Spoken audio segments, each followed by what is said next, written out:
Our guest today is body advocate, fat model, and mental health professional, Miss Jes Baker, right here from Tucson at the Hungry Fox restaurant. Hi, Jes. Hi. Thanks for joining me today. Thanks for having me. I am so glad. When I found you online, I was so ecstatic about the fact that you're right here in Tucson, and you're talking about what you're talking about, which is loving your body as you are, self-advocacy. So, tell me your story. How did you get involved as a body advocate in the industry, I guess you could say? Well, it was an accident. So I started doing lifestyle blogging, which for me at the time was like all about thrifting and your house and your cats. You want to show your needle point. And I ran this blog called The Kitchen, and it was not special at all. It was about vintage baking ware. Why would you want to use vintage baking ware? I mean, well, first of all, I guess you mean like cast iron stuff and things like that that last for centuries. Is that what we're talking about? There's like mid-century tools that you still use, and I was a professional baker for years. So, you know, vintage, retro, and baking, that was what I loved.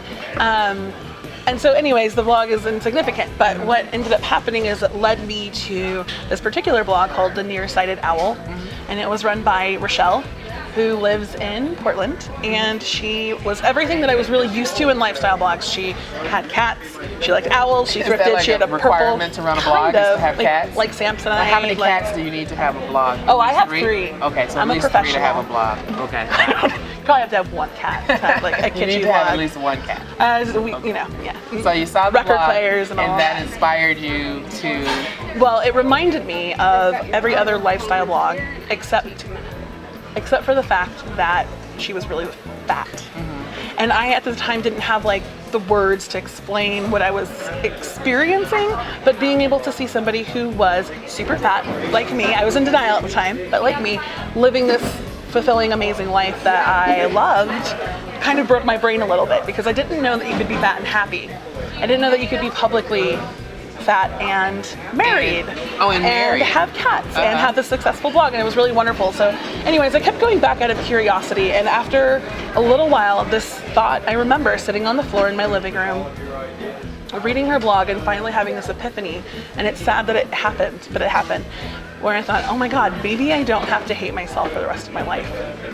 Maybe that's an option. So that was like your aha moment? I really had one. Like, you hear about aha moments and you're like, I don't know.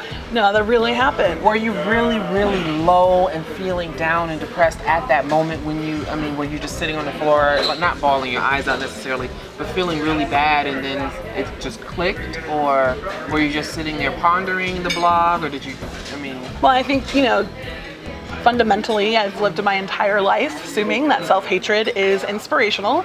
And so just to have that alternative form of thinking and seeing someone else do it successfully was just mind-blowing. And so once you kind of like see something like that, you can't unsee it. So then I started, obviously, the thought of loving yourself and not having to hate yourself forever is intoxicating. So I searched out everything I could possibly find. I searched out other advocates, I searched out books, documentaries, all of these different things, and I started to fill my life with it. And of course, as I fill my life with something, then I start to write about it. So eventually it transformed into The Militant Baker, which was my baking and body journey. You're angry baking? Is that why it's militant? No, I'm just kidding. No, but it basically was a way to tell your story about how you came to love yourself as you are. Is this something that mostly affects women? I think it mostly affects women.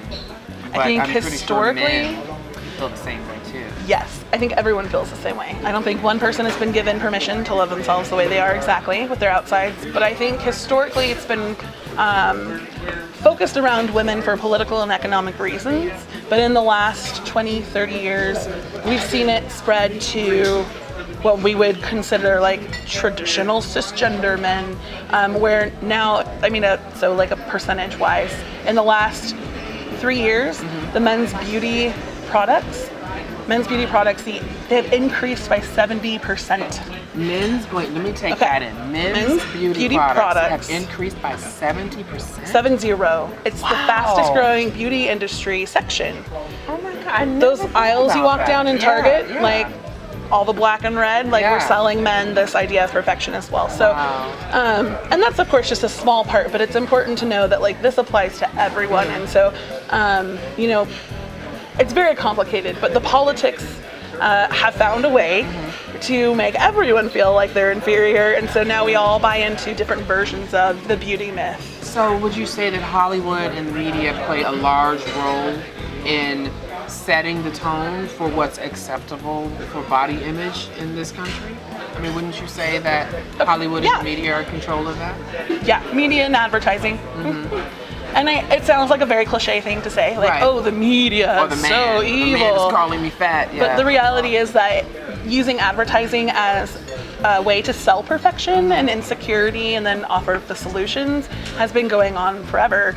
And it started becoming a political weapon after World War II. So we started to see the increase, and women at the time were the ones that it was kind of dedicated to. And so that's why we see the focus around women. But now, of course, like we talked about, we see it expanding. Everyone. Yeah. I really never even noticed that about the men's section in like Target. Yeah. I'm gonna have to go. I'm gonna have to go and check that out some more. And wow, that just blew me away. Okay, so I want to know more about your visual ad campaigns. Okay. So what's the story behind those? I find that to be absolutely fascinating. Well, thank you. I love them. They're my favorite. There's a concept called culture jamming. Have you heard of it? No.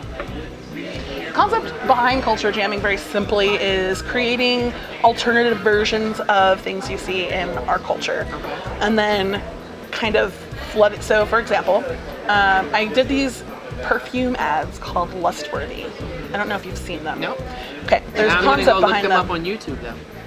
Yeah, they're on the internet somewhere.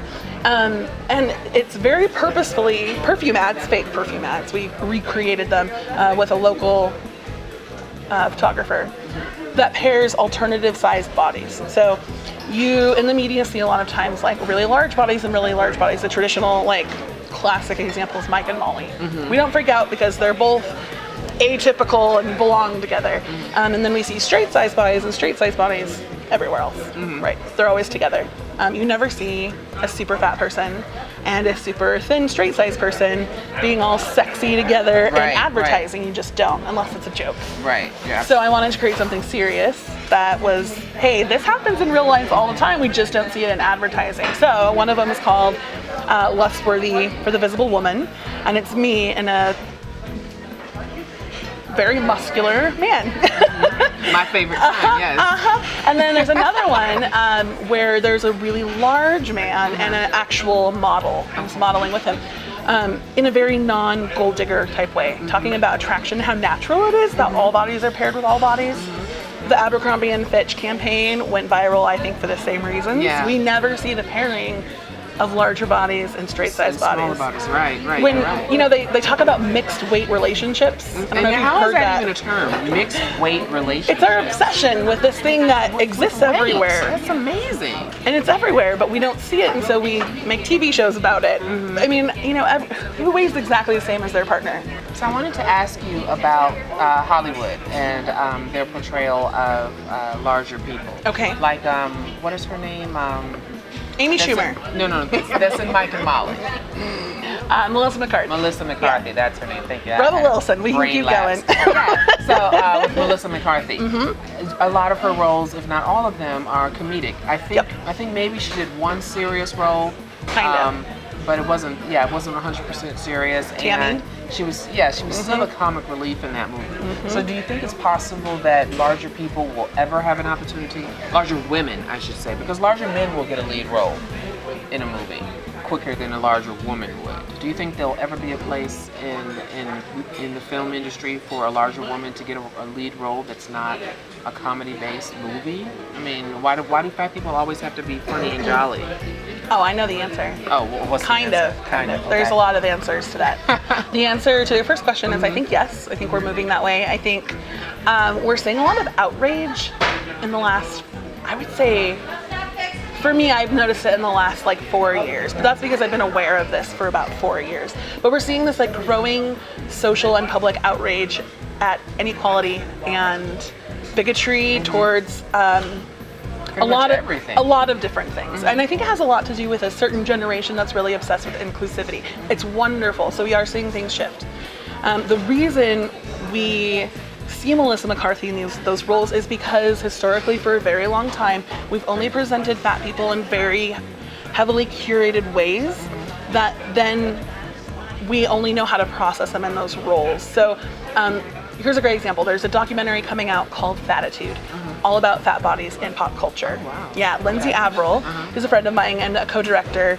Are you in this movie? I am. Oh, great. And Tess, and like great. every other body image person in the world. Actually, they interviewed a lot of cool people. But she talks about how there's 16, roughly, archetypes, ways that we see fat people portrayed. And that's very limited. Right. And in the grand scheme of all of the types of characters that we have in the world, but I write in my book about 3 that I think are especially harmful. And then when I lecture, I talk about it too. We see the funny fat person, the stupid fat person, and the evil fat person. Oh, yeah. And like you can list like 20 characters for each of these. The first one that comes to mind is the sea witch from Ursula? Yeah, it's Ursula from The Little Mermaid. Penguin from Batman. Right, yeah, you're right. Jabba the Hutt. And those images are just quietly put into our point of view, and I didn't even think that far into it, that those are the characteristics of the evil people in a lot of these movies. They're all fat. And not all fat, funny, stupid, evil, well, I'm going to say not all funny, stupid, evil people are fat. But when you see fat bodies portrayed in popular culture, we're talking characters, not people. Not Adele, we're talking about... Right, characters. Yeah. Such as Jabba the Hutt. Such as. More often than not, when we do see fat bodies, they are portrayed in those 3 ways, or maybe, the other ones that Lindsay talks about. But what ends up happening because of this conditioning is when we see fat bodies outside of those roles, you subconsciously connect that. We don't know how to process fat bodies who are happy, smart, really successful, kind, not, villainous in any way. So we really start to identify fat bodies, and that's why we have those knee-jerk reactions where we laugh at fat people, hate fat people, we feel sad for fat people, all these different feelings we have, and we wonder why. We've been given a very minimal way in which to process fat bodies. Now, some people would say, well, I'm fat because I had a traumatic experience in my life and I became depressed, and now I started eating. That was my comfort, was, chips and salsa, whatever, and I got fat, and now I'm depressed because I'm fat, so I can't break the cycle.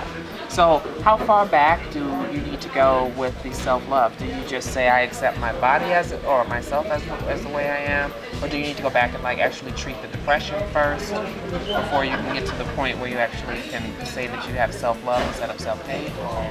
Because I know you deal with mental health issues. Yeah. And it seems like it's a catch-22. You're depressed, so you eat, you get fat, and now you're depressed because you're fat. But you're fat because you're depressed. So how do you... That's a really good question.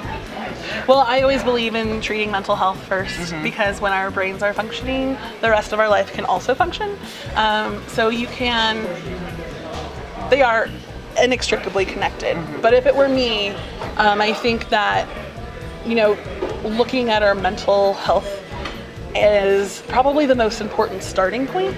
I think that learning to love your body happens when you start to love life, when you start to like your brain, when you start to like all of those different things. So you have to get that part right first. Well, I think you do it together. Together. Okay. Yeah, I think you need to do it together. I think if you have to only focus on one thing, focus on your brain. The rest of your life revolves around that.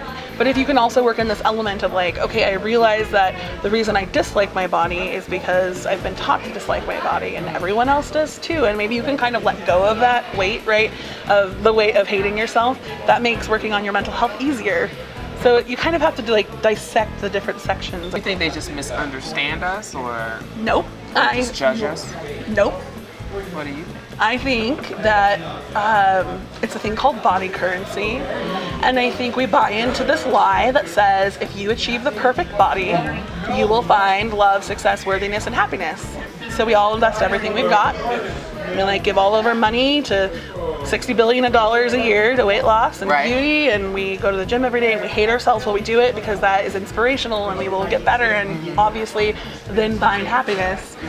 The sad thing is that being thin does not necessarily equal being happy, and so it's kind of this like scheme that is a hoax, and it makes people mad when you don't reach it. So when you have people, I've written about this, I think Tess Holliday is a great example. When Tess Holliday comes out and says, I'm happy, then people freak the fuck out because she just cut in line. They did all this work. I did all this work. You did all this work. I invested my entire life into becoming the perfectly fit, happy, healthy, gorgeous, traditionally beautiful woman.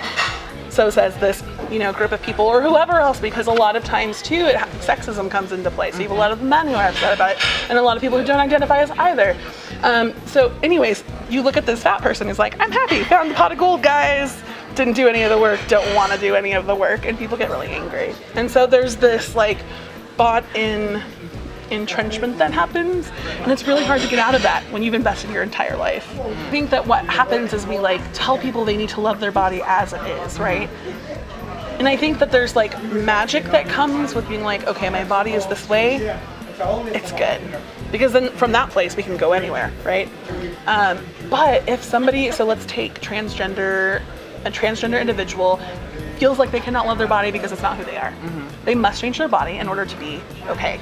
That's okay too. So what we're looking at is another word, which is body autonomy, like being in charge of your own body. So somebody said like, should men wax and men should do whatever they want? Like it's their call. But what people need to know is that they're not a better person or a worse person depending on what they choose. You're okay the way you are, no matter what you choose. To be who you want to be and be comfortable as that person. Your worthiness does not change depending on your body, depending on your choices. It's the same. So I have a couple of personal questions for you. Okay. When was the last diet you ever tried?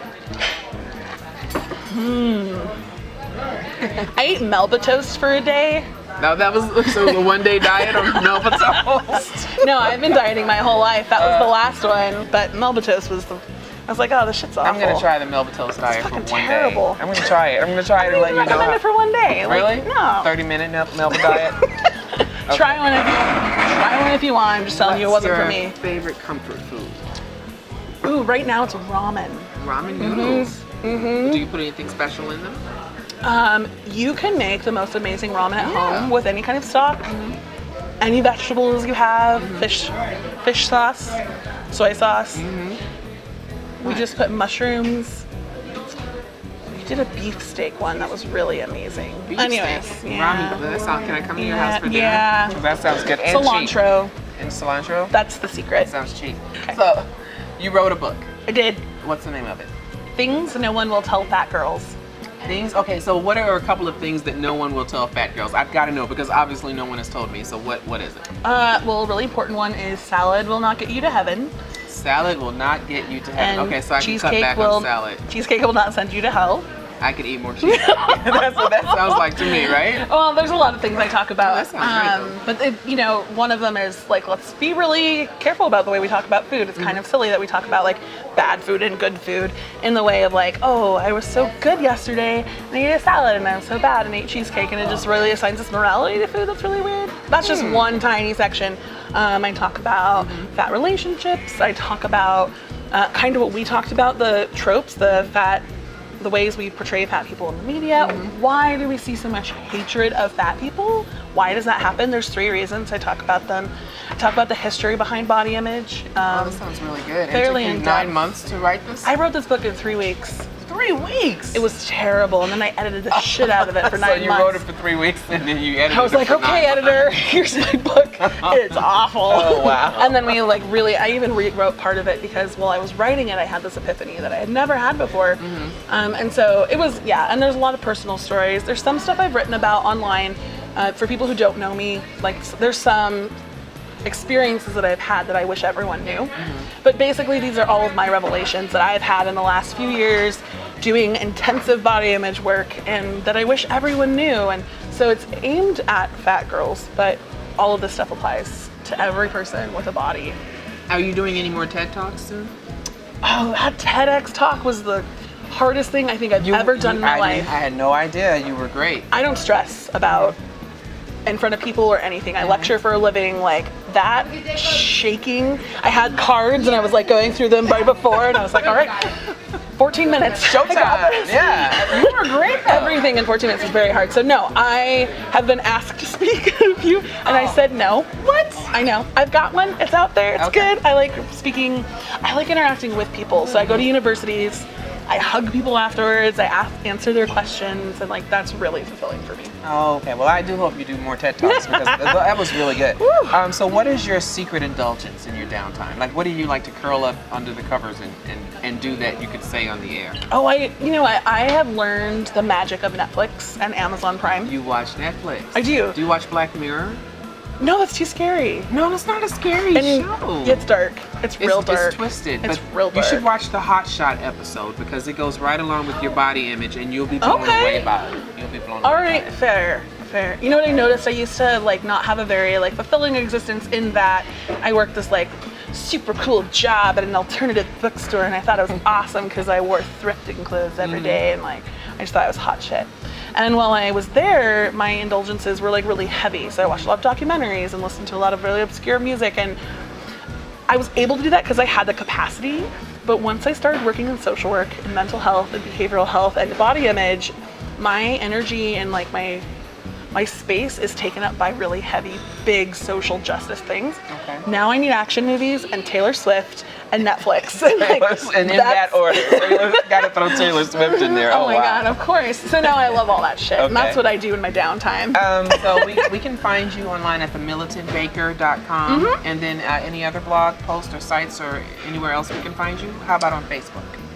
Yes, so Facebook is where I'm most active. So I'll share lots of awesome links if people are looking for more body image things. And yeah, The Militant Baker on Facebook. I also have an Instagram, which that's where I post more private things. My following's a little smaller on there, and I like to post really personal things. Do you have any underwear shots on Instagram? Oh yeah. A lot of posing in underwear? All the time. What's next for you? Book tour. Book tour. When do you start that? October 27th. Okay, cool. I am going to be doing the opening publishing event at, I believe it's called Booksmith in San Francisco. Oh, that's a wonderful place to start. Yes. Oh, it's going to be so fun. And lots of other contributors who I have guest writers in the book talking about things I can't authentically write because I'm not a guy, or I have incredible white privilege. You know, I can't talk about the opposite of those things, and so I have other people, and they're going to be there too. So it's just going to be a big party. Wow, this is going to be amazing. Great. Will it be open to the public? I might have to go up there. Oh yeah. Wow. Absolutely. Anybody can come. And then there will be one in New York, and then there's a few other stops that I haven't announced yet. Actually, I haven't announced any of this. Internet. 27, San Francisco. All right, be there.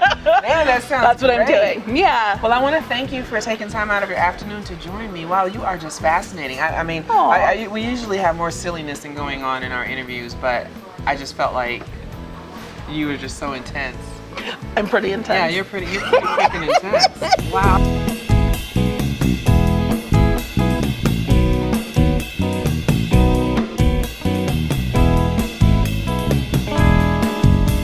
Pretty radical. I'm tattooed. I'm fat. I swear a lot.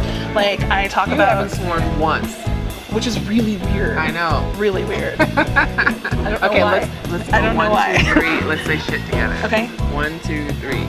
Shit. Shit. You're scared. So many people. This is dying. This isn't. I know. Anyways.